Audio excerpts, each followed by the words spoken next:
ಅಯ್ಯ ನೀವು ದೇವರಿಗೆ ಸ್ತೋತ್ರ, ಅನೇಕ ಪುಸ್ತಕಗಳನ್ನ ಬರ್ದಿದ್ರಿ. ಈಗಾಗಲೇ ನಮ್ಗೆ ಅನೇಕ ಪುಸ್ತಕಗಳನ್ನ ತೋರಿಸಿದ್ರಿ. ಇಲ್ಲಿ ಅನೇಕ ಪುಸ್ತಕಗಳ ಈಗಾಗಲೇ ನಮ್ಮ ಮುಂದೆ ಜೋಡಣೆ ಆಗಿದೆ. ನೀವು ಬರೆದ ಪುಸ್ತಕದಲ್ಲಿ ಒಂದು ವೇಳೆ ನಾನು ಆರಂಭದಲ್ಲಿ ಕಂಡದ್ದು ಅಥವಾ ಬಳಸಿದ್ದು ಸಹ ಒಂದು ವೇಳೆ ವಾಕ್ಯದ ಒಳಗೆ ಪ್ರವೇಶಿಸ್ಲಿಕ್ಕೆ ಸಹಾಯವಾದದ್ದು 101 ಬೈಬಲ್ ಅಧ್ಯಯನಗಳು.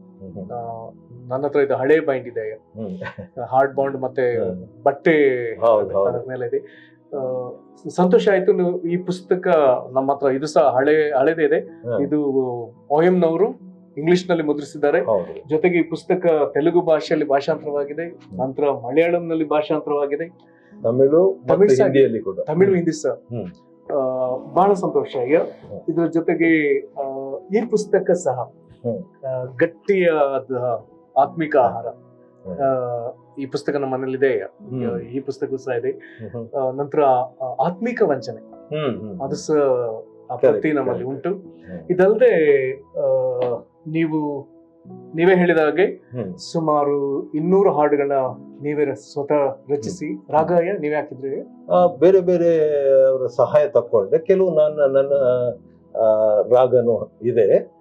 ಮತ್ತು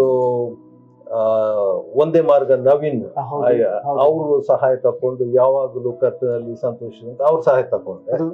ತಾವು ಬರ್ದಿದ್ದ ಹಾಡ? ಹೌದ್ರಿ. ಇದನ್ನ ನಾನು ಫಸ್ಟ್ ಕೇಳಿದ್ದು ನಿಮ್ಮ OM ಲೀಡರ್ ಶಂಕರ್ ಇದ್ರಲ್ಲ. ಹೌದು ಶಂಕರ್ ನನ್ನ ಟೀಮ್ ನಲ್ಲಿ ಇದ್ರು. ಹೌದು. ಅವರ ಲೀಡರ್ಶಿಪ್ ಅಲ್ಲಿ ಭದ್ರಾವತಿಗೆ ಬಂದಾಗ ಅವರು ನಮ್ಮ ವೇಲ್ಸ್ ಚರ್ಚ್ ಅಲ್ಲಿ ಹಾಡಿದ್ರ. ಫಸ್ಟ್ ಟೈಮ್ ಕೇಳಿದ್ದು. ಆದ್ರೆ ಅವಾಗ ನೀವು ಇದ್ರಲ್ಲ ನಾನು ನನಗೆ ಗೊತ್ತಿಲ್ಲ. ಅವ್ರದೊಂದು ಇಂಟರ್ನ್ಯಾಷನಲ್ ಟೀಮ್ ಬಂದಾಗ ಈ ಹಾಡನ್ನ ಎಲ್ಲರೂ ದೇಶ ವಿದೇಶಿಯರೆಲ್ಲ ಅದನ್ನ ಹಾಡಿದ್ರ. ನಮ್ಮ ಸಭೆ ಸಹ ಬಹಳ ಸಂತೋಷ ಪಟ್ಟಿತ್ತು.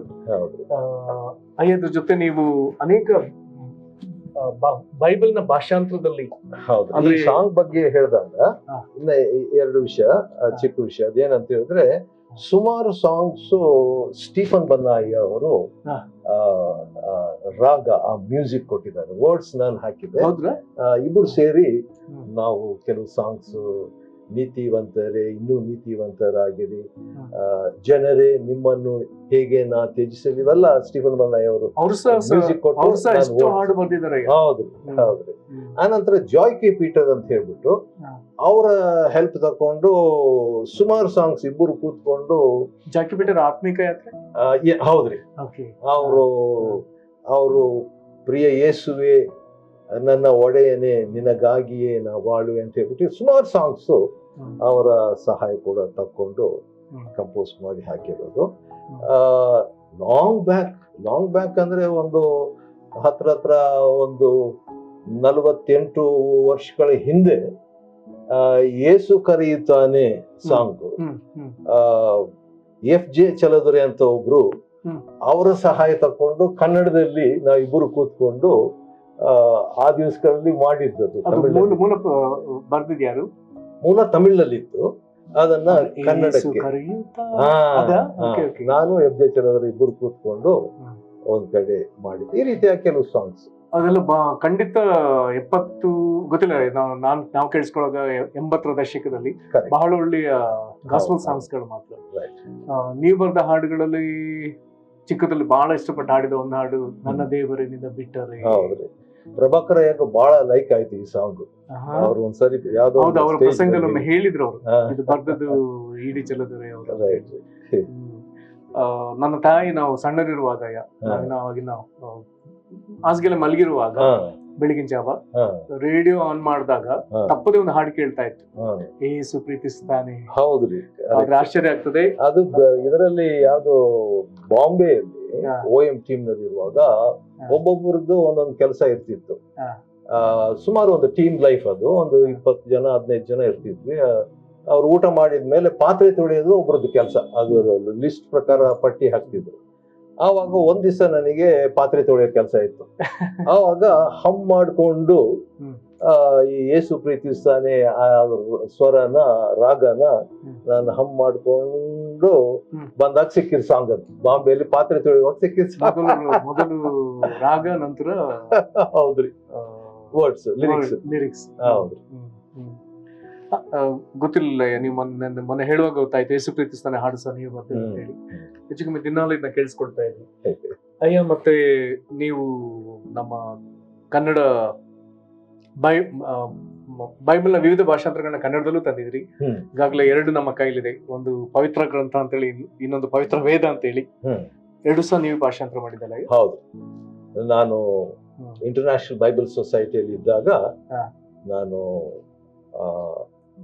ನಿರ್ದೇಶಕರಾಗಿ ಅಂದ್ರೆ ಬೈಬಲ್ ಟ್ರಾನ್ಸ್ಲೇಟರ್ ಆಗಿ ಇದ್ದು ಕನ್ನಡಕ್ಕಾಗಿ ಕನ್ನಡದಲ್ಲಿ ಮಾಡಿದಂಥದ್ದು. ಆಶ್ಚರ್ಯ. ಇದೆಲ್ಲ ಎಷ್ಟು ವರ್ಷದ ಪ್ರಯಾಸವು? ಇದು ಒಂದು 6 ವರ್ಷ ಇದು ಮಾಡ್ಲಿಕ್ಕೆ ಪ್ರತಿ ಬೈಬಲ್ಗೆ. ಹೌದು, ಒಂದು ಆವರೇಜ್. ಹೌದು, 5-6 ವರ್ಷ. ಈ ಬೈಬಲ್ ಭಾಷಾಂತರದ ಬಗ್ಗೆ ನಂತರ ಬರೋಣ. ತಾವು ಬರೆದ ಆತ್ಮಿಕ ಪುಸ್ತಕಗಳ ವಿಷಯದಲ್ಲಿ ನಿಜವಾಗ್ಲೂ ಹೆಮ್ಮೆ ವಿಚಾರಗಳಂತ ಹೇಳಿದ್ರೆ ಸಾಕಷ್ಟು ವಚನಗಳ ಪ್ರಯೋಗ ಇದೆ. ವಿಶೇಷವಾಗಿ ಈ ಪುಸ್ತಕ 101 ಬೈಬಲ್ ಅಧ್ಯಯನಗಳು.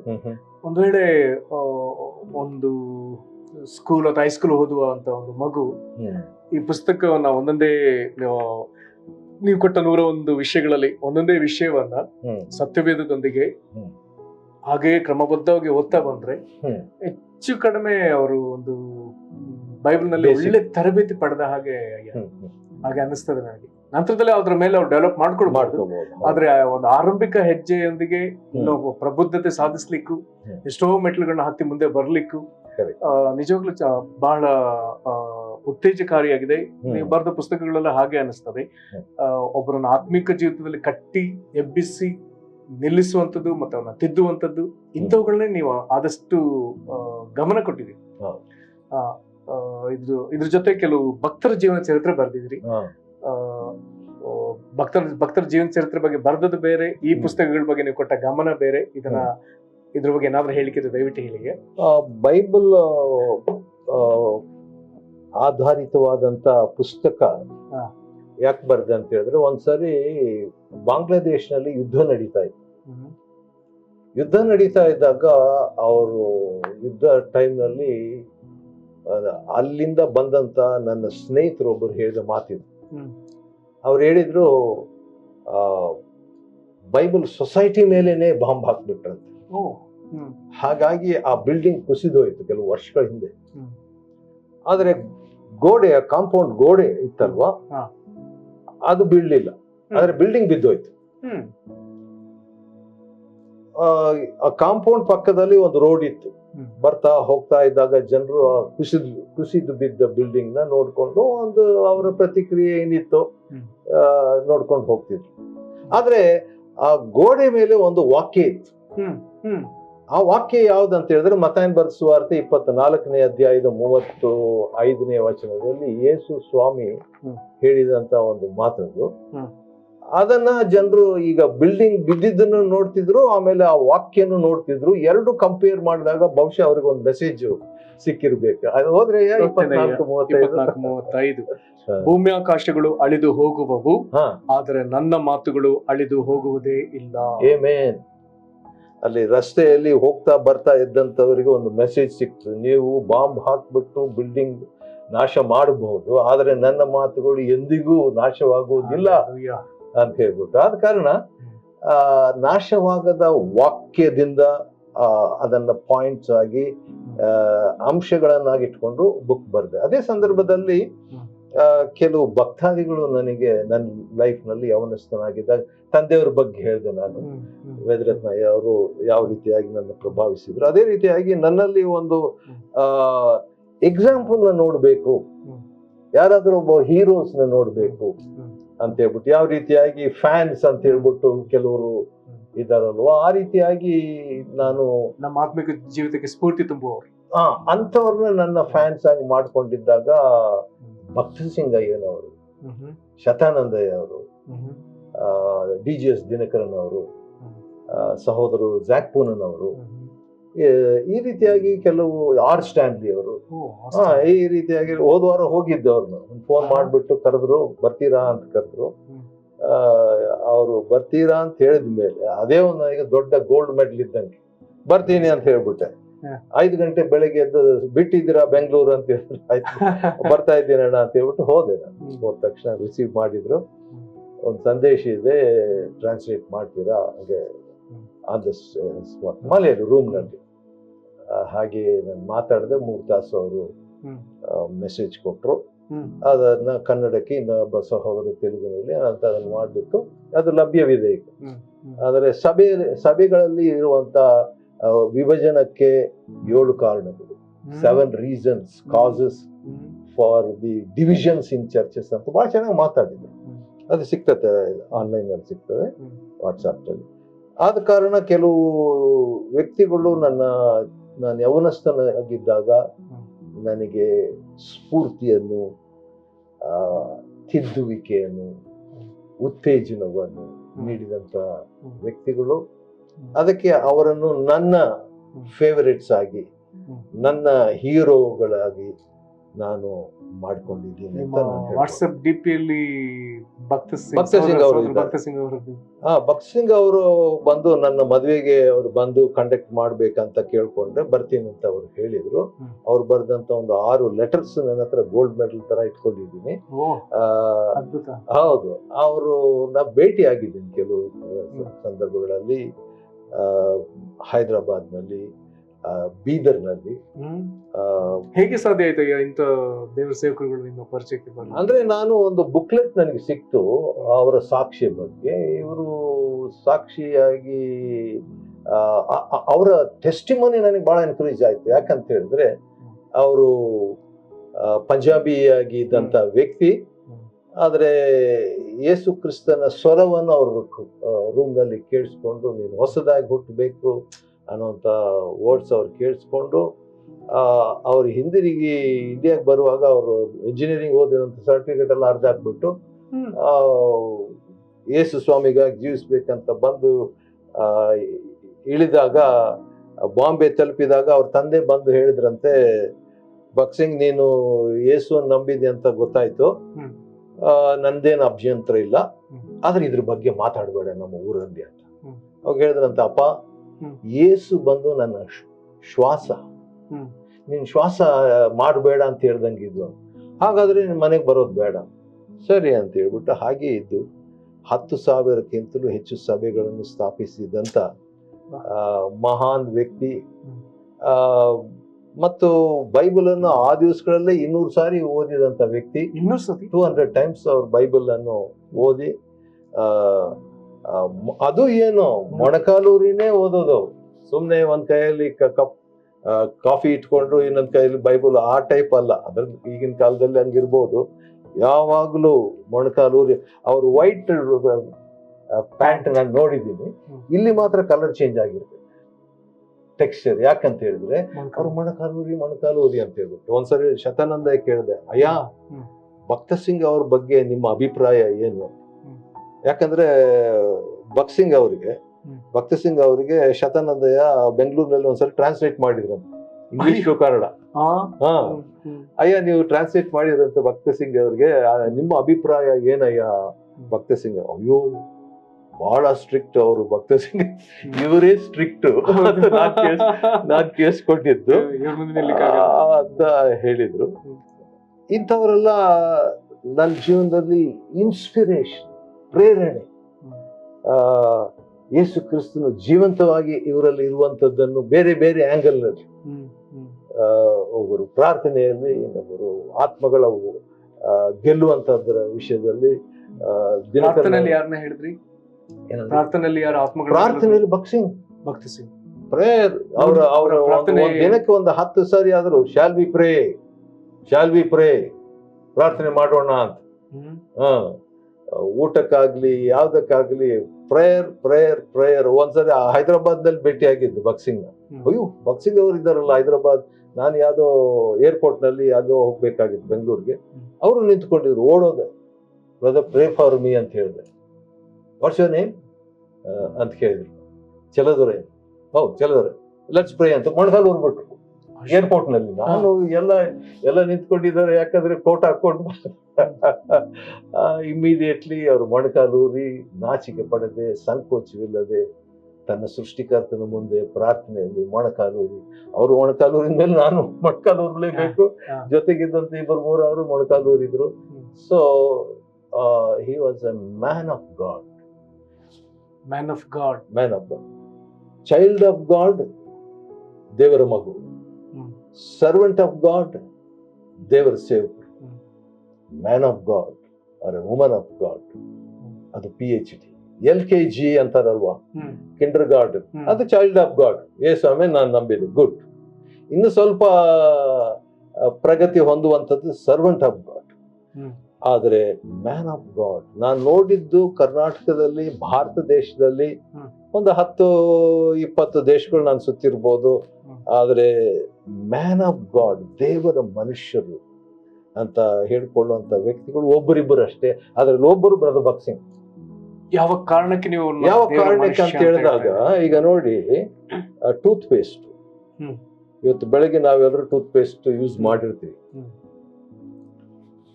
ಟೂತ್ ಪೇಸ್ಟ್ ಅನ್ನು ಪ್ರೆಸ್ ಮಾಡಿದಾಗ, ಟ್ಯೂಬ್ ಪ್ರೆಸ್ ಮಾಡಿದಾಗ ಅದು ಕಾಲ್ಗೇಟ್ ಇದ್ರೆ ಕಾಲ್ಗೇಟ್ ಬರ್ತದೆ, ಅದು ಬೇರೆ ಟೂತ್ ಪೇಸ್ಟ್ ಇದ್ರೆ ಅದು ಒಳಗಿರುವಂತದ್ದೇ ಹೊರಗೆ ಬರುವಂಥದ್ದು. ಮ್ಯಾನ್ ಆಫ್ ಗಾಡ್ ಅಂದ್ರೆ ಸನ್ನಿವೇಶಗಳು, ಶೋಧನೆಗಳು, ಒತ್ತಡಗಳು, ಶಿಲುಬೆ, ಜನರು ಏನಾದ್ರು ಹೇಳಿದ್ರೆ ಅದನ್ನ ಪ್ರೆಸ್ ಮಾಡಿದ್ರೆ ಅವರಿಂದ ಬರುವಂಥದ್ದು ದೇವರು. A man of God manifest God. ಜೀವಿಸುವವನು ನಾನಲ್ಲ, ಕ್ರಿಸ್ತನೇ ನನ್ನಲ್ಲಿ ಜೀವಿಸಿದ. ಸೊ ಪೌಲನ್ನು ಪ್ರೆಸ್ ಮಾಡ್ರಿ, ಓನ್ಲಿ ಕ್ರೈಸ್ಟ್ ಕಮ್ಸ್. ಆದ ಕಾರಣ ದೇವರ ಮನುಷ್ಯರ ಅಂದ್ರೆ ಆ ರೀತಿಯಾಗಿ ಇರುವಂತವ್ರು ಬಹಳ ಅಪರೂಪ. Only God comes out whatever you do. ಅಂತ ವ್ಯಕ್ತಿಗಳು ಬಹಳ ಅಪರೂಪ. ನಾನು ಅಲ್ಲ, I cannot say I am a man of God, I am a servant of God. ದೇವರ ಸೇವಕರು ಚೆಲ್ಲಣ್ಣ ಅವರು, ಎಸ್, ಚೆಲ್ಲಣ್ಣ ಅವರು ದೇವರ ಮಗು, yes yes definitely, no doubt. ದೇವರ ಮನುಷ್ಯರು is a man of God. ನಾನು 10th ಸ್ಟ್ಯಾಂಡರ್ಡ್ ರೀ, ನಾನು ಇನ್ನೂ BSc ರೀ, ಈಗ BA ರೀ, ನಾನು ಯಾಕೆ PhD ಮಾಡ್ತಾ ಇದ್ದೀನಿ, ಇನ್ನೂ ಆಗಿಲ್ಲ PhD. I want to become a man of God. ದೇವರ ಮನುಷ್ಯ ಆಗಬೇಕು, ಆದರೆ ದೇವರ ಸೇವಕನಾಗಿ ಸದ್ಯಕ್ಕೆ ಆ ರೀತಿಯಾಗಿ. So there is a difference. But ಈಗಿನ ಕಾಲದಲ್ಲಿ ಯಾರನ್ನ ಇಂಟ್ರೊಡ್ಯೂಸ್ ಮಾಡಿ is a man of God ಅಂತ, ಈಸ್ ಅ PhD ಅಂತ. PhD ಅಲ್ಲಿ 2 ಟೈಪ್ ಇದೆ. ನಾನು ದೇವರಿಗೆ ಸಾಕ್ಷಿ ಕೊಡುವಂಥದ್ದು LKG ಸಾಕ್ಷಿ, ದೇವರು ನನ್ನ ಬಗ್ಗೆ ಸಾಕ್ಷಿ ಕೊಡುವುದು PhD. ಈ ನೀನು ಪ್ರಿಯನಾಗಿರುವ ನನ್ನ ಮಗನು, ದೇವರ ಸಾಕ್ಷಿ, ನಿನ್ನನ್ನು ನಾನು ಮೆಚ್ಚಿದ್ದೆ, PhD. ಸೊ ದಾವಿದನ ಬಗ್ಗೆ 13ನೇ ಅಧ್ಯಾಯದಲ್ಲಿ ದಾವಿದನು ನನಗೆ ಸಿಕ್ಕಿದನು. ಅವನು ಮಿಸ್ಟೇಕ್ಸ್ ಇದ್ದು, ವೀಕ್ನೆಸ್ ಇದ್ದು, ಸಿನ್ ಪಾಪ ಕೂಡ ಇದ್ದು, ಆದ್ರೆ he got A PhD from god. ನನ್ನ ಹೃದಯಕ್ಕೆ ಒಪ್ಪುವ ಮನುಷ್ಯ, ನನ್ನ ಇಷ್ಟಾರ್ಥಗಳನ್ನು ನೆರವೇರಿಸುವ, ಅದು ಸಾಕ್ಷಿ. ಇದು PhD. ಡಬಲ್ PhD ಇನ್ನೊಂದಿದೆ. ದೇವರು ಸೈತಾನ್ ಮುಂದೆ ನಮ್ಮ ಬಗ್ಗೆ ಸಾಕ್ಷಿ ಕೊಡೋದು. ಯಪ್ಪ, ನನ್ನ ದಾಸನಾದ ಯೋಬನನ್ನು ನೋಡಿದ್ಯಾ? 4 ವಿಷಯಗಳು ಏನೋ ಅದರ 1:1 ಯೋಬ 1:1 4 ವಿಷಯಗಳು ಇದು. ಒಂದೊಂದಕ್ಕೂ 25 ಮಾರ್ಕ್ಸ್ ಹಾಕ್ರಿ ನೀವು. 100% ಆಯ್ತು, ಖಂಡಿತ. ಯೋಬ 1ನೇ ಅಧ್ಯಾಯ 7ನೇ ವಚನದಿಂದ, ಯೆಹೋವನು ಸೈತಾನನನ್ನು ಎಲ್ಲಿಂದ ಬಂದಿ ಎಂದು ಕೇಳಲು, ಸೈತಾನು ಯೆಹೋವನಿಗೆ ಭೂಲೋಕದಲ್ಲಿ ಸಂಚರಿಸುತ್ತಾ ಅಲ್ಲಲ್ಲಿ ತಿರುಗಾಡುತ್ತಾ ಇದ್ದು ಬಂದನು ಎಂದು ಹೇಳಿದನು. 8ನೇ ವಚನ, ಆಗ ಯೆಹೋವನು ನನ್ನ ದಾಸನಾದ ಯೋಬನ ಮೇಲೆ ಗಮನವಿಟ್ಟೀಯಾ? ನೀವು ಹೇಳಿದ 4 ಅಂಶಗಳಿಗೆ ಅವನು ದೇವರಲ್ಲಿ ಭಯಭಕ್ತಿ ಉಳ್ಳವನಾಗಿ 25 ಮಾರ್ಕ್ಸ್, ಕೆಟ್ಟದನ್ನು ನಿರಾಕರಿಸುತ್ತಾ 25 ಮಾರ್ಕ್ಸ್, ನಿರ್ದೋಷಿಯು 25 ಮಾರ್ಕ್ಸ್, ಯಥಾರ್ಥ ಚಿತ್ತನು 25 ಮಾರ್ಕ್ಸ್ ಆಗಿದ್ದಾನೆ. ಇದೇ ಆತ್ಮಿಕತೆ. What is spirituality? ಆತ್ಮಿಕತೆ ಅಂತ ಹೇಳಿದ್ರೆ, ಈಗ ರಿಲಿಜಿಯಾಸಿಟಿ ಅಂಡ್ ಸ್ಪಿರಿಚುವಾಲಿಟಿ ಇವೆರಡು ವ್ಯತ್ಯಾಸ. ರಿಲಿಜಿಯಾಸಿಟಿ ಅಂತ ಹೇಳಿದ್ರೆ ಧಾರ್ಮಿಕತ್ವ, ಸ್ಪಿರಿಚುವಾಲಿಟಿ ಅಂದ್ರೆ ಆತ್ಮಿಕತ್ವ. ಎರಡೂ ಒಂದೇ ತರ ಕಾಣ್ಬೋದು. ಯಾಕಂದ್ರೆ ಧಾರ್ಮಿಕ ವ್ಯಕ್ತಿನೂ ಪ್ರಾರ್ಥನೆ ಮಾಡ್ತಾನೆ, ಆತ್ಮಿಕ ವ್ಯಕ್ತಿನೂ ಪ್ರಾರ್ಥನೆ ಮಾಡ್ತಾನೆ, ಧಾರ್ಮಿಕ ವ್ಯಕ್ತಿನೂ ಬೈಬಲ್ ಓದ್ತಾನೆ, ಆತ್ಮಿಕ ವ್ಯಕ್ತಿನೂ ಬೈಬಲ್ ಓದ್ತಾನೆ, ಧಾರ್ಮಿಕ ವ್ಯಕ್ತಿ ಸಭೆಗೆ ಹೋಗ್ತಾನೆ, ಆತ್ಮಿಕ ವ್ಯಕ್ತಿನೂ ಸಭೆಗೆ ಹೋಗ್ತಾನೆ, ಧಾರ್ಮಿಕ ವ್ಯಕ್ತಿ ಕಾಣಿಕೆ ಕೊಡ್ತಾನೆ, ಆತ್ಮಿಕ ವ್ಯಕ್ತಿನೂ ಕಾಣಿಕೆ ಕೊಡ್ತಾನೆ. ಅದು ಇಬ್ಬರು ಒಂದೇ ತರ ಕಾಣ್ಬಹುದು. ಆದರೆ ಆತ್ಮಿಕ ವ್ಯಕ್ತಿ ಧಾರ್ಮಿಕ ವ್ಯಕ್ತಿಗಿಂತಲೂ 2 ವಿಷಯದಲ್ಲಿ ಟಾಪ್ ಆಗಿರ್ತಾನೆ.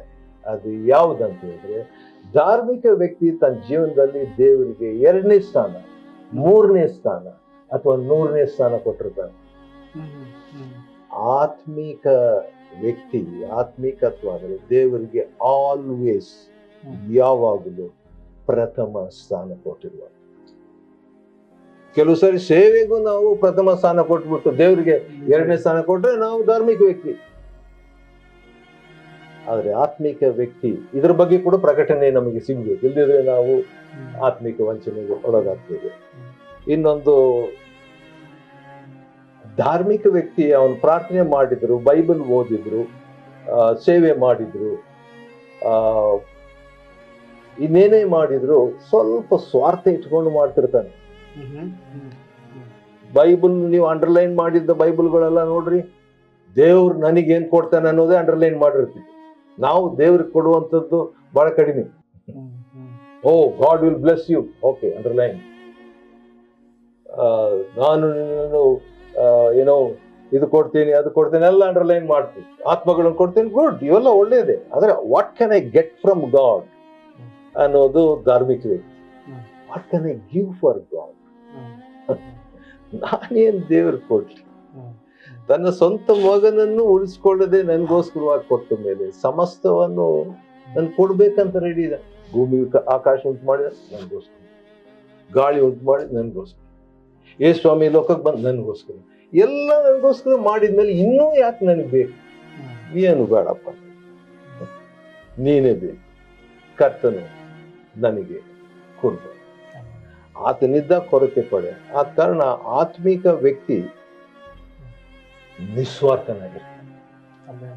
ಧಾರ್ಮಿಕ ವ್ಯಕ್ತಿ ಏನೋ ಒಂದು ಸೇವೆಗೆ ನಮ್ಗೇನ್ ಸಿಗ್ತದೆ, ನನಗೇನ್ ಸಿಗ್ತದೆ, ದೇವರಿಂದ ಏನ್ ಸಿಗ್ತದೆ, ಇದು ಸ್ವಾರ್ಥ ಎಲ್ಲೋ ಒಂದು ಕಡೆ ಬಂದ್ಬಿಡ್ತದೆ.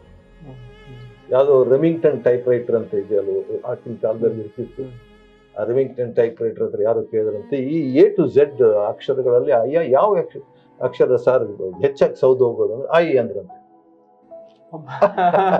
ಆದ ಕಾರಣ ನಮ್ಮ ಜೀವನದಲ್ಲಿ ಕೂಡ ನಾವು ಐ ಅನ್ನೋದನ್ನ, ಕರ್ತನು ನನಗೆ ಕುರ್ಬನು, ಕರ್ತನು ಚಿಕ್ಕ ಅಕ್ಷರದಲ್ಲಿ ಬರೆದು ನನಗೆ, ಮೈ ಶೆಪರ್ಡ್, ಮೈ ಹಂಗೂ ಓದ್ಬೋದು.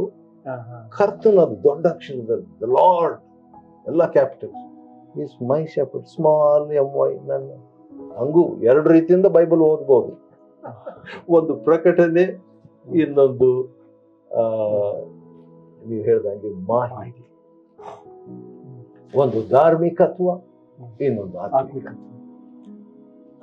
ಅಯ್ಯ, ತಾವು ಭಕ್ತ ಸಿಂಗ್ ಅವರ ಜೊತೆ ತಾಸುಗಳನ್ನ ಅಥವಾ ದಿವಸಗಳನ್ನ ಕಳೆಯುವಂತ ಏನಾದ್ರು ಒಂದು ಅವಕಾಶ ಆಗಿದೆಯಾ? ತಾಸುಗಳು ಆ ರೀತಿಯ ಕಳೀಲಿಲ್ಲ. ಆಗಾಗ ರೆಗ್ಯುಲರ್ ಆಗಿ ನಾನು ಅವ್ರ ಹತ್ರ ಟಚ್ ಇಟ್ಕೊಂಡಿದ್ದೆ ಕ್ರಮಬದ್ಧವಾಗಿ. ನನ್ನ ಮದುವೆಗೆ ಕೂಡ ಅವರು ಬಂದು ಮದುವೆ ಕಂಡಕ್ಟ್ ಮಾಡ್ತೀನಿ ಅಂತ ಮಾತು ಕೊಟ್ಟಿದ್ರು. ಆದ್ರೆ ಆ ಟೈಮ್ನಲ್ಲಿ ಅವ್ರ ಆರೋಗ್ಯ ಸರಿ ಇರಲಿಲ್ಲ. ಆದ್ರೂ ಅವ್ರನ್ನ ಹೋಗಿ ಭೇಟಿಯಾಗಿದ್ದೀನಿ. ಅವರಿಂದ ಅವರ ಸಂದೇಶಗಳನ್ನು ಬೀದರ್ನಲ್ಲಿ ಕೂತ್ಕೊಂಡಾಗ ಮುಂದೆ ಫಸ್ಟ್ ಸೀಟ್ನಲ್ಲಿ ಕೂತ್ಕೊಂಡು ಹಳೇ ಕಾಲದ ನ್ಯಾಷನಲ್ ಪ್ಯಾನಸೋನಿಕ್ ಟೇಪ್ ರಿಕಾರ್ಡ್ ಇಟ್ಕೊಂಡು ಅದನ್ನು ರಿಕಾರ್ಡ್ ಮಾಡಿಕೊಂಡು ಅವ್ರ ಜೊತೆಯಲ್ಲಿ ಫೋಟೋ ತಕ್ಕೊಂಡು ಅವ್ರು ಊಟ ಮಾಡೋದು ಎಲ್ಲ ಆ ರೀತಿಯಾಗಿ. ಒಂದೇನಂತ ಹೇಳಿದ್ರೆ, ಭಕ್ಸಿಂಗ್ ಅವ್ರ ಜೊತೆಗೆ ಹೆಚ್ಚಾಗಿ ಕ್ಲೋಸ್ ಆಗಿ ಇರ್ಲಿಕ್ಕೆ ಆಗ್ಲಿಲ್ಲ ನನಗೆ. ನಾನು ಬ್ಯುಸಿ ಆಗಿದ್ದೆ, ಅವರು ಖಂಡಿತವಾಗಿ ಬಹಳ ಬ್ಯುಸಿ ಆಗಿದ್ರು. ಆದ್ರೆ ಆ ಭಕ್ತ ಸಿಂಗ್ ಅವರು 3 ತಿಂಗಳು ಇದ್ದಂತ ಒಂದು ಕೂಸಿಗೆ ಝಾಕ್ ಪೂನನ್ ಅಂತ ಹೆಸರಿಟ್ರು 3 ತಿಂಗಳಿದ್ದಾಗ. ಝಾಕ್ ಪೂನನ್ ಅವರ ಈಗ ಅವ್ರಿಗೆ 86 ವಯಸ್ಸು. ಝಾಕ್ ಪೂನನ್ ಅವ್ರಿಗೆ ಅವ್ರ ಜೊತೆಯಲ್ಲಿ ಹೆಚ್ಚು ಟೈಮ್ ಕಳೆದಿದ್ದೀನಿ ನಾನು. ಯಾಕಂದ್ರೆ ಅವರು ನನ್ನ ಆತ್ಮಿಕ ತಂದೆ, ಆತ್ಮಿಕ ನಾಯಕರು. ಯವನಸ್ಥರಿಗೆ ನಾನು ಹೇಳ್ತಕ್ಕಂತ ಒಂದು ಮಾತು ಇಲ್ಲಿ ಈ ಒಂದು ಅಂಶದಲ್ಲಿ ಅದೇನಂತ ಹೇಳಿದ್ರೆ, ಹೌದು ನಮಗೆ ಬೈಬಲ್ ಬೇಕು, ಬೈಬಲ್ ಇದೆ, ಹೊಸ ಹೊಸ ಬೈಬಲ್, ಸ್ಟಡಿ ಬೈಬಲ್ ಆ ಥರ ಎಲ್ಲ ಇದೆ. ಹೌದು ನಮಗೆ ದೇವ್ರು ಬೇಕು, ದೇವರು ಇದ್ದಾರೆ ನಮಗೆ ಯಾವಾಗಲೂ. ಹೌದು ನಮಗೆ ಪವಿತ್ರ ಆತ್ಮನ ಸಹಾಯ ಬೇಕು, ಪವಿತ್ರ ಆತ್ಮನ ಯಾವಾಗಲೂ ಇರ್ತಾರೆ. ಇದರೊಂದಿಗೆ ನಮಗೆ ಒಬ್ಬ ಆತ್ಮೀಕ ತಂದೆ ಇರ್ಬೇಕ್ರಿ. ನನ್ನ ಸೀಕ್ರೆಟ್, ನಿಮ್ಮ ಆತ್ಮಿಕ ರಹಸ್ಯ ಏನು ಅಂತ ಯಾರಾದರೂ ನೀವು ಕೇಳಿದ್ರೆ ನಾನು ಇಮಿಡಿಯೇಟ್ಲಿ ಹೇಳ್ತೇನೆ, ಐ ಆಮ್ ಅಂಡರ್ ಸಬ್ಮಿಷನ್. ನಾನು ಅಧೀನತ್ವಕ್ಕೆ ಒಳಪಟ್ಟಿದ್ದೇನೆ. ಯಾವ ರೀತಿಯಾಗಿ ಆ ಶತಾಧಿಪತಿ ಹೇಳಿದ್ನಲ್ವಾ, ನಾನು ಸಹ ಮತ್ತೊಬ್ಬರ ಕೈ ಕೆಳಗಿದ್ದೇನೆ ಅಂತ ಹೇಳಿದ ಯೇಸು ಸ್ವಾಮಿ ಎಂದು ಆಶ್ಚರ್ಯ ಪಡದಂತೆ, ಯೇಸು ಸ್ವಾಮಿ ಆತನ ಹೆಸರೇ ವಂಡರ್ಫುಲ್, ಯೇಸು ಸ್ವಾಮಿ ಹೆಸರು. ಅಂತ ಯೇಸು ಸ್ವಾಮಿ ವಂಡರ್ ಆದಂತ ವ್ಯಕ್ತಿ, ವಂಡರ್ ಮಾಡಿದಂತ ವ್ಯಕ್ತಿ ಈ ಶತಾಧಿಪತಿ. ಯಾಕೆಂದ್ರೆ ಸಬ್ಮಿಷನ್. ನಾನು ಸಹ, ಐ ಆಮ್ ಆಲ್ಸೋ ಅಂದ್ರೆ ಏನರ್ಥ, ನೀವು ನಿಮ್ ತಂದೆಗೆ ಅಧೀನರಾಗಿದ್ದೀರಿ, ಇಲ್ಲಿ ಭೂಲೋಕಕ್ಕೆ ಬಂದ ಮೇಲೆ ನೀವು ಅಧೀನರಾಗಿದ್ದೀರಿ, ಟ್ಯಾಕ್ಸ್ ಕಟ್ತಾ ಇದ್ದೀರಿ. ಸಭೆಯ ನಾಯಕರ ಹತ್ರ 3 ದಿವಸ ಕೂತ್ಕೊಂಡು ನೀವು ಬೈಬಲ್ ಸ್ಟಡಿ 12 ವಯಸ್ಸಿನಲ್ಲಿ ಮಾಡ್ತಿದ್ರಿ ಅಧೀನರಾಗಿ, ಊಟ ಗೀಟ ಯಾವುದಕ್ಕೂ ಇಂಪಾರ್ಟೆನ್ಸ್ ಕೊಡದೆ. ನಾನು ಸಹ ನಿಮ್ಮ ಹಾಗೆ ನಾನು ಕೂಡ ಸಬ್ಮಿಷನ್ ಇರುವಂತ ವ್ಯಕ್ತಿ. ನನ್ನ ಕೆಳಗೇನು ಕೆಲವರು ಇದ್ದಾರೆ, ಆದ್ರೆ I am also under submission ಅಂದಾಗ ಯೇಸು ಸ್ವಾಮಿ ಇಂಥ ದೊಡ್ಡ ನಂಬಿಕೆ, ನಾನು ನಂಬಿಕೆಯ ದೇಶವಾಗಿರುವ ಇಸ್ರಾಯೇಲ್ನಲ್ಲೇ ನೋಡಿಲ್ಲ. ಅಂದ್ರೆ ಆ ಶತಾಧಿಪತಿ ಯೇಸು ಕ್ರಿಸ್ತನು ತಂದೆಗೆ ಅಧೀನನಾಗಿರೋದನ್ನ ಗುರುತಿಸಿ, ಅವನಿಗೆ ನಾನು revolution, this fellow is not part of the team. ಅಂದ್ರೆ ಶಿಷ್ಯರ 12 ಜನ ಶಿಷ್ಯರಲ್ಲಿ ಒಬ್ಬನಲ್ಲ. 12 ಜನ ಶಿಷ್ಯರಿಗೆ 12 ಜನ ಶಿಷ್ಯರದು ಸ್ವಲ್ಪ ಅವ್ರದ್ದೆಲ್ಲ ನಂಬಿಕೆ ಎಲ್ಲ ಕೂಡ್ಸ್ಬಿಟ್ಟು ನೀವು ಪರ್ಸೆಂಟೇಜ್ ಹಾಕಿದ್ರೆ ಅಲ್ಪ ವಿಶ್ವಾಸಿಗಳು, you men of little faith. ಇವನು ಒಬ್ಬನೇ ತಗೊಳ್ರಿ ಈ ಕಡೆ. I have never seen such a great faith. ಇವ್ರಿಗೆಲ್ಲ 12 ಜನರಿಗೆ ಯೇಸ್ವಾಮಿ ಜೊತೆಗಿದ್ರು ಅವ್ರಿಗಿದ್ದ ನಂಬಿಕೆಯನ್ನು ಹುಟ್ಟಿಸುವವನು ಪೂರೈಸುವನು ಆಗಿರೋ ಆತನ ಜೊತೆಲಿ 3 ವರ್ಷ ಇದ್ರೂ ಆತನ ಜೊತೆಗೆ ನಾವು ಓದ್ತೀವಿ ಪರ್ವತ ಪ್ರಸಂಗ, ಅವ್ರು ಕೇಳಿಸ್ಕೊಂಡ್ರು. ಲಾಜರ್ನ ಯೇಸು ಸ್ವಾಮಿ ಎಬ್ಸಿನ ನಾವು ಓದ್ತೀವಿ, ಅವ್ರು ನೋಡಿದ್ರು. ಯೇಸ್ವಾಮಿ ಜೊತೆಗೆ ಮಲಿಕೊಂಡಿದ್ರು, ಯೇಸ್ವಾಮಿ ಜೊತೆಗೆ ಊಟ ಮಾಡಿದ್ರು, ಯೇಸ್ವಾಮಿ ಜೊತೆಗೆ ಕಡೆಗೆ ಅವ್ರಿಗೆ ಸಿಕ್ಕಿದ ನಂಬಿಕೆ ಅಲ್ಪ, ಲಿಟಲ್ ಫೇತ್. ಯೇಸ್ವಾಮಿ ಮನೆಗೆ ಬರ್ತೀನಾದ್ರೂ ಕೂಡ ಬರ್ಬೇಕು, ನಾನು ಯೋಗ್ಯನಿಲ್ಲ ಸ್ವಾಮಿ ಅಂತ ಹೇಳಿದವನು ಇವನ ಹತ್ರ he got great faith. So ಹಾಗಾದ್ರೆ there is something that we need to learn, I need to learn. ನನಗೆ ಕಲಿಯುವಂಥದ್ದು ಇದೆ, ದೇವರು ಕಲಿಸ್ಲಿಕ್ಕೆ ರೆಡಿ ಆಗಿದ್ದಾರೆ. ರೈಟ್. ಇನ್ನೂ ಇಬ್ರು ಸೇವಕರು ಹೇಳಿದ್ರಿ, ಶತಾನಂದಯ್ಯ ಮತ್ತೆ ದಿನಕರಯ್ಯ. ಹೌದು, ದಿನಕರನ್ ಅವರುಗಳಲ್ಲಿ ತಾವು ಕಂಡ ಸಂಗತಿಗಳು. ಹೌದು, ಶತಾನಂದಯ್ಯ ಕಡೆ ಖಂಡಿತವಾಗಿ ಪ್ರಾರ್ಥನೆಗೆ ಅವರು ಮಹತ್ವ ಕೊಡ್ತಿದ್ರು. ನಾನು ಬೆಂಗಳೂರಿನಿಂದ ಕೋಲಾರ್ಗೆ ಹೋದಾಗ ಶತಾನಂದಯ್ಯ ಅವ್ರನ್ನ ಮನಸ್ಸಿನಾಗ ಇಟ್ಕೊಂಡೇ ನಾನು ಕೋಲಾರ್ಗೆ ಹೋದೆ. ಯಾಕಂದ್ರೆ ಆಗಾಗ ಶತಾನಂದಯ್ಯನ ಹೋಗಿ ನಾನು ಮೀಟ್ ಮಾಡ್ಬೋದು, ಅವರಿಂದ ಕಲಿಯುವಂಥದ್ದು ಕಲಿಬಹುದು ಅಂತ ಹೇಳ್ಬಿಟ್ಟು ನಾನು ಪ್ರಭಕರ ಎಲ್ಲ ಕೂತ್ಕೊಂಡು ಶತಾನಂದಯ್ಯ ಸಂದೇಶವನ್ನು ಕೇಳಿಸ್ಕೊಳ್ತಾ ಇದ್ವಿ. ಆ ರೀತಿಯಾಗಿ ಒಂದ್ಸರಿ ಮಾತ್ರ ಶತಾನಂದಯ್ಯ ಕ್ರಿಸ್ಮಸ್ ಟೈಮ್ನಲ್ಲಿ ನಾನು ನೋಡ್ಬಿಟ್ಟು ಅವರು ವಾಯ್ಸ್ ಕೂಡ ಸ್ವಲ್ಪ ಇದು ಸಿಂಹ ಸ್ವರ ಗರ್ಜನೆ ಇದ್ದಂಗೆ ನನ್ನ ಕರೀತಿದ್ರು, ಡೈರೆಕ್ಟ್ರೇ ಅಂತ. ಡೈರೆಕ್ಟರ್ ಅಂದ್ರೆ ನೀವ್ ಏನ್ ಮಾಡ್ತಿದ್ದೀರಿ ಅಂದ್ರೆ, ನಾನು ಡೈರೆಕ್ಟರ್ ಆಗಿದ್ದೀನಿ ಇದರಲ್ಲಿ ಯಾವ್ದು OM ನಲ್ಲಿ ಅಂತ ಹೇಳಿದ್ದಕ್ಕೆ ಡೈರೆಕ್ಟ್ರೇ ಅಂತ ಹೇಳ್ಬಿಟ್ಟು, ಇವತ್ತು ನಾನು ಮಾತಾಡ್ಬೇಕಾಗಿತ್ತು ಆದ್ರೆ ನೀವು ಮಾತಾಡ್ರಿ ಅಂತ ಯಾವತ್ತೋ ಒಂದು ಕ್ರಿಸ್ತ ಜಯಂತಿ ಕ್ರಿಸ್ಮಸ್ ದಿನ ಮಾತಾಡಂತ ಹೇಳಿದ್ರು. ಅವ್ರ ಹತ್ರ ಕೂಡ ಅಥಾರಿಟಿ, ಅಧಿಕಾರ. This is another thing. ಯಾಕಂದ್ರೆ ಬಹಳ ಜನರಲ್ಲಿ ಅಧಿಕಾರ ಇದೆ, ಆದ್ರೆ ಆತ್ಮೀಕ ಅಧಿಕಾರ this is very special. Shatananda ಹತ್ರ ಇತ್ತು. ಹೌದು, ಆತ್ಮೀಕ ಅಧಿಕಾರ ಅದು ಯಾವಾಗ ಬರ್ತದೆ ಅಂತ ಹೇಳಿದ್ರೆ, ದೇವ್ರ ಜೊತೆಗೆ ಹೆಚ್ಚಾಗಿ ಪ್ರೇಯರ್ ಮಾಡುವಾಗ, ಅನ್ಯೋನ್ಯತೆಯನ್ನು ಹೊಂದುವಾಗ. ಅದು ನನ್ನ ಹತ್ರ ಇಲ್ಲ. ಆ ಪ್ರಾರ್ಥನೆಯ ಅಮ್ಮ ಹತ್ರ ಇರ್ಬೋದು, ಪ್ರಿಯ ತಾಯಿಯವರು ನಿಮಗೆ ಪ್ರಾರ್ಥನೆ ಮಾಡಿ ಕಳಿಸಿದ್ದಾರೆ, ಆ ರೀತಿಯಾಗಿ ಅಂತ ಒಂದು ಅನುಭವ ಅವರಿಗಿದೆ. ಆದ್ರೆ ನಾನು ಆ ಪ್ರೇಯರ್ ಸಬ್ಜೆಕ್ಟ್ ನಲ್ಲಿ ಸ್ವಲ್ಪ ವೀಕ್ ಇದ್ದೀನಿ. ಅದಕ್ಕೆ ನಾನು ಟ್ಯೂಷನ್ ತಗೊಳ್ತಿರ್ತೇನೆ ಅವ್ರ ಹತ್ರ ಯಾರ್ಯಾರು ಪ್ರಾರ್ಥನಾ ಮನುಷ್ಯರಿದ್ದಾರೆ ಅವ್ರ ಹತ್ರ, ಹೇಗಪ್ಪ ಇವ್ರು ಪ್ರೇಯರ್ ಮಾಡ್ತಾರೆ. 10 hours ಬೇಕಾದ್ರೆ ಬೈಬಲ್ ಓದ್ತೀನಿ, ಆದ್ರೆ 1 hour ನೀವು ಪ್ರೇಯರ್ ಮಾಡಿದ್ರೆ ಬಹಳ ಕಷ್ಟ ಆಗ್ತದೆ ನನಗೆ. ಆದ ಕಾರಣ ಅವ್ರ ಕಡೆಯಿಂದ ನಾನು ಕಲ್ತ್ಕೋಬೇಕು ಹೇಗೆ ಇದು ಅಂತ ಹೇಳ್ಬಿಟ್ಟು. ಆ ರೀತಿಯಾಗಿ ಶತಾನಂದ ಹತ್ರ ಕಲಿಬೇಕಂತ ಹೋದ್ರೆ ಬಹಳ ಸ್ಯಾಡ್ ನ್ಯೂಸ್ ಏನಂದ್ರೆ, ನಾನು ಹಣ್ಣೆಲ್ಲ ತಕೊಂಡು ಹೋಗಿದ್ದೀನಿ, ಅಯ್ಯ ತೀರ್ಕೊಂಡ್ಬಿಟ್ರು ಅಂತ ಹೇಳಿ. ಅಯ್ಯೋ.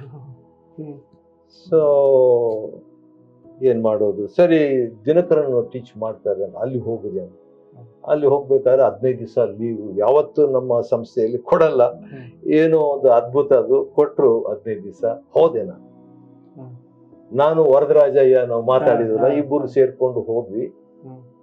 ಹೋದ್ರೆ ಯಾಕೆ ನನ್ನ ಉದ್ದೇಶ ಪ್ರೇಯರ್. 2 ವಿಷಯಗಳು, ಪ್ರೇಯರ್ ಬಗ್ಗೆ ಕಲ್ತ್ಕೋಬೇಕು, ಪವಿತ್ರಾತ್ಮನ ವರಗಳು. ಯೇಸು ಸ್ವಾಮಿ ಜೀವನ ನೋಡಿದ್ದೀನಿ, ವರಗಳು 9 ವರಗಳು ನನಗ್ ಬೇಕು. ಯೇಸು ಸ್ವಾಮಿಯನ್ನ ಫಾಲೋ ಮಾಡಂತ ಹೇಳಿದಾರೆ, ಅವ್ರಿಗೂ ವರಗಳು ಇದೆ, ನಾನು ವರಗಳು ಇಲ್ದಿದ್ರೆ ಅದೇ ಹೆಂಗೆ? ಯೇಸು ಸ್ವಾಮಿನ ಅರ್ಧ ಫಾಲೋ ಮಾಡದೆ ಹಂಗೆ. ಪವಿತ್ರಾತ್ಮನ ಫಲಗಳು ಇದೆ, ಫ್ರೂಟ್ ಆಫ್ ದ ಸ್ಪಿರಿಟ್, ಅದು ಫಸ್ಟ್ ಪೇಪರ್. ಅದು ಸೆಕೆಂಡ್ ಪೇಪರ್ ಎಕ್ಸಾಮ್ ವರಗಳು ಕೂಡ ಇದೆ. ಅದನ್ನ ಯಾವ ವರಗಳು ನಾನು ನಿರಾಕರಿಸಬಾರ್ದು, ಹಗರವಿಸಬಾರ್ದು, ಅದನ್ನ ಹೀನೈಸಬಾರ್ದು.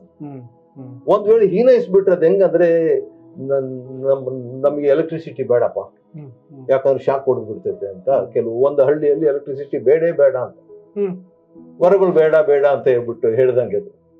ಆ ರೀತಿಯಾಗಿ ಹೇಳಿದ್ರೆ ಅದರಲ್ಲಿನೂ ಅಡ್ವಾಂಟೇಜ್ ಇದೆ. ಏನ್ ಅಡ್ವಾಂಟೇಜು? ಒಂದ್ಸರಿನೂ 100 ವರ್ಷದಲ್ಲಿ ಒಬ್ಬರಿಗೂ ಎಲೆಕ್ಟ್ರಿಕ್ ಶಾಕ್ ಆಗಿಲ್ಲ ಅಂತ ಹೇಳ್ಕೋಬಹುದು ನೀವು. ಆದ್ರೆ ಎಲೆಕ್ಟ್ರಿಸಿಟಿ ಇಲ್ಲದೆ ಹಾವು ಕಚ್ಚಿತು, ಇದಾಯ್ತು, ಅದಾಯ್ತು ಅಂತ ಬೇರೆ ಮರಣಗಳು ಉಂಟಾಗ್ತದೆ. ಫ್ಯಾನ್ ಸಿಗಲ್ಲ, ಅಡಿಗೆ ಮೊಬೈಲ್ ಚಾರ್ಜ್ ಮಾಡ್ಕೊಳ್ಲಿಕ್ಕೆ ಆಗಲ್ಲ, ಅಂತವೆಲ್ಲ ಇಲ್ಲದೆ ಹೋಗ್ತದೆ. ಆದುದರಿಂದ ಎಲೆಕ್ಟ್ರಿಸಿಟಿ ಬೇಕು ನಮ್ಗೆ. ಎಲೆಕ್ಟ್ರಿಸಿಟಿ ಇಲ್ಲದೆ ಆ ಕಾಲದಲ್ಲಿ ಇದ್ದಿರ್ಬೋದು, ಆದ ಕಾರಣ ವರಗಳು ಬೇಕು. 15 ದಿವಸ ನಾನು ಹೋಗಿದ್ದಾಗ ಫಸ್ಟ್ ಡೇನೆ ನಮ್ಮ ವರದರಾಜ ಅಣ್ಣ ಅವರು, ನಾನು ಇಬ್ಬರು ಹೋಗಿದ್ವಿ. ಹೋದ್ರೆ ನಮಗೊಂದು ಚಾಪೆ ಕೊಟ್ರು. ವರದರಾಜ ಅಣ್ಣ ಅವರು ಸ್ವಲ್ಪ ಹೈ ವ್ಯಕ್ತಿಯವರು. ಅವರು ಅದನ್ನ ನೋಡ್ಬಿಟ್ಟು, ನೀವು ಈ ಕ್ಯಾಂಪ್ ಅಟೆಂಡ್ ಮಾಡಿ ಯಾವ ಊರಲ್ಲಿ? ಇದು ಚೆನ್ನೈನಲ್ಲಿ. 15 ದಿವಸ ಲೀವ್ ಸಿಕ್ಕಿ ಹೋಗಿದ್ವಿ. ಆ ಚಾಪೆ ಕೊಟ್ರು. ಚಾಪೆ ಕೊಟ್ಟ ತಕ್ಷಣ ವರದಣ್ಣ ಅವ್ರಿಗೆ ಅಷ್ಟು ಖುಷಿ ಆಗ್ಲಿಲ್ಲ. ನನಗೆ ಹೇಳಿದೆ, ಅಯ್ಯ ನಾನು ದಿನಕರನ್ ಅವ್ರು ನೋಡೇ ಇಲ್ಲ, ಅದ ಕಾರಣ ಹೋಗ್ಬಿಡೋಣ ಅಂದ್ಬಿಟ್ರು ವರದಣ್ಣ. ಹೋಗ್ಬಿಡೋಣ, 15 ದಿವಸ ನಾವು ಏನು ಚಾಪೆ ಕೊಟ್ರು. ಆಮೇಲೆ ಟೀಚ್ ಮಾಡೋರೆಲ್ಲ ಯಾರ್ದು ಲಿಸ್ಟ್ ನೋಡಿದ್ರೆ ಅವರೆಲ್ಲ ನನ್ನ ಸ್ಟೂಡೆಂಟೇ. ವರದಣ್ಣ ಹೇಳ್ತಿದ್ದಾರೆ, ನನ್ನ ಸ್ಟೂಡೆಂಟ್ಗಳೇ ಬಂದು ನನಗೆ ಹೇಳ್ಕೊಳ್ತಿರೋದು ಏನಿದು, ಹೋಗ್ಬಿಡೋಣ ಬನ್ನಿ ಅಂದೆ. ನಾನು ಹೇಳಿದೆ, ಆಯ್ತಣ್ಣ ಹೋಗ್ಬಿಡೋಣ. ಕರ್ನಾಟಕಕ್ಕೆ ಅವ್ರು ಅಂದ್ರು, ಬೇರೆ ಬೇರೆ ಕರ್ನಾಟಕದ ಬೇರೆ ಬೇರೆ ಕಡೆ ಹೋಗಿ ಸ್ವಲ್ಪ ಜನರನ್ನು ಭೇಟಿ ಆಗೋಣ, ಪೌಲನು ಬಾರ್ನಬ ಹೋದಂಗೆ ಅಂತ ಹೇಳಿದ್ರು. ಸರಿ ಆಯ್ತಣ್ಣ ಬರ್ತೀನಿ. ಆದ್ರೆ ಇವತ್ತು 1 ದಿವಸ, ಇವತ್ತು ನೈಟ್ ಅಷ್ಟೇ ದಿನಕರನ್ ಅವ್ರು ಏನ್ ಮಾತಾಡ್ತಾರೆ ಅವ್ರು ನೋಡೇ ಇಲ್ಲ ನಾನು. ಅವರು ಮಾತಾಡೇ ಇಲ್ಲ, ರೇಡಿಯೋದಲ್ಲಿ ಕೇಳಿಸ್ಕೊಂಡಿದ್ದು, ಟಿವಿಯಲ್ಲಿ ಕೇಳಿಸ್ಕೊಂಡಿದ್ದು. ಆದ ಕಾರಣ ಸ್ವಲ್ಪ ಅವ್ರ ಮೆಸೇಜ್ ಒಂದು ಕೇಳ್ಬಿಟ್ಟು ನಾಳೆ ಬೆಳಗ್ಗೆ ಹೋಗ್ಬಿಡೋಣ. ಸರಿ ಅಂತ ಇಬ್ರು ಲಾಸ್ಟ್ ಕೂತ್ಕೊಂಡಿದ್ವಿ. ಬರೀ 25 ಜನ ಇದ್ರಲ್ಲಿ. ಹಾಡಾಯ್ತು, ವರ್ಷಿಪ್ ಆಯ್ತು, ದಿನಕರನ್ ಬಂದ್ರು. ಬಂದ್ಬಿಟ್ಟು ನಮ್ಮನ್ನೆಲ್ಲ ನೋಡಿ 25 ಜನರನ್ನ ಒಂದು ಸ್ಮೈಲ್ ಕೊಟ್ರು, ಆಸ್ ಯೂಶುವಲ್. ಕೊಟ್ಬಿಟ್ಟು starting, some of you are thinking about leaving tomorrow morning. ಒಬ್ರನ್ನೊಬ್ರು ನಾವು ನೋಡ್ಕೊಂಡ್ವಿ. ಯಾಕಂದ್ರೆ 25 ಜನರಲ್ಲಿ ಯಾರು ನಾವು ತೀರ್ಮಾನ ಮಾಡಿ, I tell you, you leave tonight only. Why you want to leave tomorrow morning? But I also tell you, you will repent throughout your life. ನಿಮ್ ಜೀವನವೆಲ್ಲ ನೀವು ಪಶ್ಚಾತ್ತಾಪ ಪಡಬೇಕಾಗ್ತದೆ. ನಾಳೆ ಯಾಕೆ ಬಿಡ್ತೀರಿ, ಇವತ್ತೇ ಬಿಟ್ಬಿಡ್ರಿ ಅಂತ ಹೇಳ್ಬಿಟ್ಟು ಹೇಳಿದ್ರು. ಔಟ್ ಆಫ್ 800 ಅಪ್ಲಿಕೇಶನ್ಸ್, 800 ಜನರಲ್ಲಿ 25 ಜನರನ್ನ ನಾನು ಸೆಲೆಕ್ಟ್ ಮಾಡಿದ್ದೀನಿ. ಯೇಸು ಸ್ವಾಮಿನೇ ಸ್ವತಃ ನಿಂತ್ಕೊಂಡು ಇವ್ರನ್ನ ಸೆಲೆಕ್ಟ್ ಮಾಡಿ ಅಂತ ಹೇಳಿ ನಿಮ್ಮನ್ನ ಸೆಲೆಕ್ಟ್ ಮಾಡಿದ್ದೀನಿ. ಆದ ಕಾರಣ ನೀವು ಹೊರಟು ಹೋದ್ರೆ ನೀವೇ ಪಶ್ಚಾತ್ತಾಪ ಪಡ್ತೀರಿ, ನಿಮ್ಗೆ ನಷ್ಟ, ನನಗೇನಿಲ್ಲ ಅಂತ ಸ್ಟಾರ್ಟ್ ಮಾಡಿದ್ವಿ. ಇದು ಹೀಗೂ ಉಂಟೆ ಅಂತ ಹೇಳಿ ನಾನು ಒಬ್ರನ್ನೊಬ್ರು ನೋಡ್ಕೊಂಡು ಕಡೆಗೆ 15 ದಿವಸ ಅಲ್ಲೇ ಇದ್ಬಿಟ್ಟೆ. ಪವಿತ್ರಾತ್ಮನ ವಿಷಯದಲ್ಲಿ ಅವರು ಮಾತಾಡಿದ್ರು. ಒಂದೊಂದು ದಿನ ಒಂದೊಂದು ವರಗಳ ಬಗ್ಗೆ ಮಾತಾಡಿದ್ರು. ಲಾಸ್ಟ್ ಡೇ ನನ್ನ ಮೇಲೆ ಕೈ ಇಟ್ಟು ಅವರು ದೇವರವ್ರಿಗೆ ಹೇಳಿದ ಕೆಲವು ಮಾತುಗಳನ್ನ ಹೇಳಿದಾಗ ನಿರಾಶೆ ಆಗೋಯ್ತು ನನಗೆ. ನಾನು ಹೋಗಿದಂತ ಉದ್ದೇಶ ಬಂದು ನನಗೆ ವರಗಳು ಬೇಕಂತ. ನಾನು 2 ಕ್ವಶನ್ ಇಟ್ಕೊಂಡು ಹೋಗಿದ್ದೆ. ಕರ್ತನೆ, ನಾನು ಸುವಾರ್ತಿಕನಾಗಿರ್ಬೇಕಾ ಅಥವಾ ಸಭಾಪಾಲಕನಾಗ, ಪಾಸ್ಟ್ರಾ ಎವಾಂಜಲಿಸ್ಟ್? ಇದೇ ಹೋರಾಟ ಇತ್ತು ನನಗೆ. ಆವಾಗ ಕೈ ಇಟ್ರು, ಕಣ್ಣು ಮುಚ್ಕೊಂಡಿದ್ರು. My son, you are always asking me whether I should be a pastor or an evangelist. ಏನಪ್ಪ, ಯಾರನ್ನ ಹೇಳ್ಕೊಟ್ಬಿಟ್ರ ಅಂತ ಅನ್ನಿಸ್ತು ನನಗೆ. ಅಂದ್ರೆ ಎಷ್ಟು ಅನಾಯಿಂಟಿಂಗ್ ಅವ್ರ ಮೇಲೆ, ಎಷ್ಟು ಸ್ಪೆಸಿಫಿಕ್ ಅವ್ರಿಗೆ ಸಿಕ್ಕಿದ್ದು ದೇವರ ಪ್ರಕಟಣೆ. My son, you are always asking, I give you both, take it. Wow, ಎಂತದಪ್ಪ. My son, one more thing. ಅದು ಏನಪ್ಪ ಅಂತ ಇನ್ನು,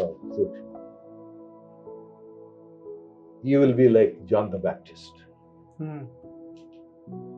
ಜಾನ್ ದ ಬ್ಯಾಪ್ಟಿಸ್ಟ್ ಅಂದ ತಕ್ಷಣ ಬೈಬಲ್ ಅವ್ರ ಬಗ್ಗೆ ಆಮೇಲೆ ಓದಿದೆ. John did no miracles. ಅಯ್ಯೋ, ನಾನು ಹೋಗಿದ್ದೆ ಮಿರಕಲ್ಸ್ಗೋಸ್ಕರ. ಜಾನ್ ದ ಬ್ಯಾಪ್ಟಿಸ್ಟ್ ಅಂತ ಹೇಳ್ಬಿಟ್ರಿ ಇವರು, DGS ದಿನಕರ್ನವರು ಅಂತ ಹೇಳ್ಬಿಟ್ಟು ಸ್ವಲ್ಪ ನಿರಾಶೆ ಆಯ್ತು. But you will be more worried about the souls, and winning souls is a greater miracle ಅಂತ ಏನೋ ಆ ತರ ಒಂದು ಪ್ರವಾದ ಹೇಳಿದ್ರು. ನನಗದು ಉಪಯುಕ್ತವಾಯಿತು. ನಿಜ ಹೇಳ್ಬೇಕಾದ್ರೆ ಇದೇ ಪ್ಲೇಸ್ನಲ್ಲಿ ಯಾರೋ ಒಬ್ಬರು ಚಟ ಇದ್ದಂತ ಒಂದು ಆತ್ಮ ಅವ್ರನ್ನ ಕರ್ಕೊಂಬರ್ಲ ಅಂದ್ರು. ಜಸ್ಟ್ ಕೆಲವು ತಿಂಗಳಿಂದ ಕರ್ಕೊಂಬನ್ನಿ ಅಂತ. ಅವ್ರಿಗೆ ವಾಕ್ಯ ಹೇಳ್ಬೇಕು. ಆಯ್ತು, ಹೇಳ್ತೀನಿ ಅಂತ. 1-2 ದಿನ ನಿಮ್ ಜೊತೆಗೆ ಇರ್ಬೋದು, ಇರ್ಲಿ ಅಂತ. ಅವ್ರ ಜೊತೆಗೆ ಇದೇ ಪ್ಲೇಸ್ ನಲ್ಲಿ 3 ದಿನ ಮಲ್ಕೊಂಡು ಸ್ವಲ್ಪ ವಾಕ್ಯ ಹೇಳಿ. ಅಂದ್ರೆ ಆ ದಿನಕರನ್ ಹೇಳಿದ ಹಾಗೆ ನನಗೆ ಆತ್ಮಗಳು ಬೇಕು. ಸೋಲ್ ವಿನ್ನರ್. ಅದು ಆತ್ಮ ಅರ್ಧಂಬರ್ಧಂ ಗೆಲ್ಲೋದಲ್ಲ, ಪೂರ್ತಿಯಾಗಿ ಅವ್ರ ಜೊತೆಗೆ ಕೂತ್ಕೊಂಡು ಅವ್ರ ಸಮಸ್ಯೆನ ಕೇಳಿ ಅವ್ರ ಜೊತೆಯಲ್ಲಿ ಕಳೆದು ಅವ್ರ ಜೊತೆಗೆ ಊಟ ಮಾಡಿ ಆ ರೀತಿಯಾಗಿ ಅವ್ರು ಹೇಳಿದ ಹಾಗೆ ಆನಂತರ ದೇವರ ಅದ್ಭುತ ಮಾಡ್ತಾರೆ. ಅದನ್ನು ನಾನು ಅದ್ಭುತ ಕಡಿಮೆಯಾಗಿ ಎಣಿಸ್ತಾ ಇಲ್ಲ, ಯಾಕಂದ್ರೆ ಹೀನೈಸಬಾರ್ದು. ಯೇಸು ಸ್ವಾಮಿನ ಅದ್ಭುತ ಸ್ವರೂಪ ನಮ್ಮ ದೇವರು ಬಂದು ಗಾಡ್ ಆಫ್ ಎ ಮಿರಕಲ್. ಅದೇ ಹೇಗೆ ನಾವು ಹೇಳಿದ್ನಲ್ಲ, ಅದೇನು ಲ್ಯಾಪ್ಟಾಪ್ ಇದು ಕ್ಯಾಲ್ಕುಲೇಟರೇ ವರ್ಕ್ ಆಗ್ಲಿಲ್ಲ ದೇವ್ರು ಮಾಡಿದಂತ ಅದ್ಭುತಗಳನ್ನ ಕೌಂಟ್ ಮಾಡ್ಲಿಕ್ಕೆ ಹೋದಾಗ. ಆಯ್ತಾ, ನೆಕ್ಸ್ಟ್ ಕೇಳಿ. ಆಮೇಲೆ ಕಡೆಗೆ 15 ದಿವಸ ಅವರು ಇದ್ರು, ನಾನು ಇದ್ದೆ. ಇಬ್ಬರಿಗೂ ಬಹಳ ಆಶೀರ್ವಾದ ಸಿಕ್ತು. ಇಬ್ಬರಿಗಾಗಿ ಅವ್ರು ಪ್ರೇಯರ್ ಮಾಡಿದ್ರು, ಪ್ರಯೋಜನ ಆಯ್ತು. ನಮ್ಮ ಒಂದು ಅದೇನಂತಾರೆ ಇಮ್ಮೆಚುರಿಟಿ, ಆತ್ಮೀಕವಾದ ಪರಿಪಕ್ವತೆಯಿಂದ ಕೆಲವು ಆ ತರ ಪ್ರತಿಕ್ರಿಯೆ ನಾವು ನೀಡಿದ್ವಿ. ಆದ್ರೆ ದೇವರು ನಮ್ಮ ಹತ್ರ ನಮ್ಮನ್ನ ಅರ್ಥ ಮಾಡ್ಕೊಂಡು ನಮ್ಮನ್ನು ಸಹಿಸ್ಕೊಂಡು ಅವ್ರ ಮೂಲಕವಾಗಿ ಆಶೀರ್ವಾದ ಕೊಟ್ರು. ಚೆನ್ನಾಗಿತ್ತು. ನನಗೆ ಈ ಪುಸ್ತಕದ ಮೇಲೆ ಒಂದು ಪ್ರಶ್ನೆ ಕೇಳ್ಬೇಕಂತಿದೆ. ಇದರಲ್ಲಿ ಎಷ್ಟು ವಿಷಯಗಳನ್ನ ನೀವು ಬರೀಲಿಕ್ಕೆ ಅಥವಾ ಇದನ್ನ ಒಂದು ಕ್ರಮಬದ್ಧವಾಗಿ ವಿಷಯಗಳನ್ನ ಅಳವಡಿಕೆ ಮಾಡಿದೆ, ಇದಕ್ಕೆ ನಿಮಗೆ ಪ್ರೇರೇಪಣೆ ಹೇಗೆ? ಇವುಗಳಿಗೆ ಹೇಗೆ ಪ್ರಯಾಸ ಪಟ್ರಿ? ಎಷ್ಟು ಸಮಯ ತಕೊಂಡ್ರಿ? ನನ್ನ ಆತ್ಮೀಕ ನಾಯಕರು, ನಾನು ಹೇಳಿದ್ನಲ್ವಾ, ಆತ್ಮಿಕ ತಂದೆ ಜಾಕ್ಪುನ ನಾಯಕರು, ಅವ್ರು ಹೇಳಿದ್ರು, ನೀನ್ ಸೇವೆ ಮಾಡುವಾಗ ಏನಾದ್ರೂ ಆತ್ಮಿಕ ನಾಯಕರಂದ ತಕ್ಷಣ ಇನ್ನೊಂದು ಮಾತು ಹೇಳ್ಬೇಕು. ಆತ್ಮಿಕ ತಂದೆ ಯಾಕೆ ಯವನಸ್ಥರಿಗಾಗ್ಲಿ, ಯವನಸ್ಥನಾಗಿದ್ದಾಗ ನನಗೆ ಆತ್ಮಿಕ ನಾಯಕರ, ಆತ್ಮಿಕ ತಂದೆಯ ಅವಶ್ಯಕತೆ ಇತ್ತು ಅಂತ ಹೇಳಿದ್ರು 2 ಮುಖ್ಯ ಕಾರಣ. ಒಂದು, when I am discourage to encourage. ನಾನು ನಿರಾಶನಾದಾಗ ನನಗೆ ಉತ್ತೇಜನ ಕೊಡ್ಲಿಕ್ಕೆ ಒಬ್ಬ ಆತ್ಮಿಕ ನಾಯಕರು ಬೇಕು, ಆತ್ಮಿಕ ತಂದೆ ಬೇಕು. ಯಾಕಂದ್ರೆ ಸೇವೆಯಲ್ಲಿ ನಿರಾಶರಾಗೋದು ಈಸಿ. 2ನೇದು, ವೆನ್ ಐ ಗೋ ರಾಂಗ್, ನಾನೇ ರಾಂಗ್ ಆಗಿ ತಪ್ಪು ದಾರಿಯಲ್ಲಿ ನಡೀತೀನಿ, ನನಗೆ ಗೊತ್ತಿರಲ್ಲ. ಕೆಲಸ ನಾವು ದಾರಿ ತಪ್ಪಿದಾಗ ನಮ್ಮನ್ನು ತಿದ್ದುವುದಕ್ಕೆ ಒಬ್ಬ ಆತ್ಮಿಕ ನಾಯಕ ತಂದೆ ಬೇಕು. ಇವೆರಡು ಜಾಕ್ಪುನನ್ ಬಹಳ ಚೆನ್ನಾಗಿ ಮಾಡ್ತಿದ್ರು. ನನಗೆ ಅನೇಕ ಸಾರಿ ನಿರಾಶನಾಗಿ ಯಾವಾಗ ಬೇಕಾದ್ರೆ 24 hours ನಾನು ಅಪಾಯಿಂಟ್ಮೆಂಟ್ ಇಲ್ಲದೆ ಹೋಗ್ತಿದ್ದೆ ಅವ್ರ ಮನೆಗೆ. ಈಗ ನೋಡಿ, ದೇವರ ಸೇವಕರ ಸಂದೇಶ ಬಾಳೆಹಣ್ಣು ಇದ್ದ ಹಾಗೆ. ಪ್ರತಿ ಬಾಳೆಹಣ್ಣಿಗೂ ಸಿಪ್ಪೆ ಇದೆ. ಹಣ್ಣು ತಕೊಳ್ಳಿ, ಸಿಪ್ಪೆ ಬಿಸಾಕ್ಬಿಡ್ರಿ. ಹಣ್ಣು ಬಂದು ದೇವರಿಂದ ಬಂದಿದ್ದ ಸಂದೇಶ, ಸಿಪ್ಪೆ ಬಂದು ಸೇವಕನಿಂದ ಬಂದ ಸಂದೇಶ, ಮಾನವೀಯತೆ. ದೈವಿಕತ್ವನೂ ಇದೆ, ಆತ್ಮಿಕತ್ವನೂ ಇದೆ, ದೈವಿಕತ್ವನೂ ಇದೆ, ಮಾನವೀಯತೆಯೂ ಇದೆ. ದೈವಿಕತ್ವ ಎಂಬ ಹಣ್ಣನ್ನು ತಗೊಂಡ್ಬಿಟ್ಟು ಸಂದೇಶದಲ್ಲಿ ಮಾನವೀಯತೆ ಎಂಬಂತ ಸಿಪ್ಪೆಯನ್ನು ಬಿಸಾಡ್ಬಿಡಿ, ತಗೋಬೇಡಿ. ಅದು ಬೇರೆ ಯಾವ್ದಾದ್ರು ಹಸು ಯಾವ್ದಾದ್ರು ತಿನ್ಲಿ, ನೀವ್ ಯಾಕೆ ತಿಂತೀರಿ? ಕೆಲವರು ಹಣ್ಣು ಕೂಡ ಸ್ವಲ್ಪ ತಿಂತಾರೆ, ಸಿಪ್ಪೆ ಕೂಡ. ಬಟ್ ಏನಂದ್ರೆ ಪ್ರತಿ ಸಂದೇಶದಲ್ಲಿ ಸಿಪ್ಪೆ ಇದ್ದೇ ಇರ್ತದೆ. ನಾನು ಅನ್ನುವಂಥದ್ದು ಸೇವಕ ಪೌಲನು ಕೂಡ ಕೊರಿಂಥ ಪತ್ರಿಕೆಯನ್ನು ಬರೆಯುವಾಗ ಈ ಬಗ್ಗೆ ನನಗೆ ಕರ್ತನಿಂದ ಯಾವ ಆಜ್ಞೆಯಲ್ಲಿ ಇದೆ, ಆದ್ರೆ ನನ್ನ ಅಭಿಪ್ರಾಯವನ್ನು ಕೊಡ್ತೀನಿ. ಸಿಪ್ಪೆ ಕೊಟ್ಟ ಪೌಲ. ಆದ್ರೆ ದೇವರು ಸಿಪ್ಪೆ ಇರ್ಲಿ, ಯಾಕಂದ್ರೆ ಸಿಪ್ಪೆ ಇಲ್ಲದ ಬಾಳೆನೇ ಇಲ್ಲ. ದೇವರ ಸೃಷ್ಟಿ ಅದು, ಎರಡೂ ಇರ್ಬೇಕು.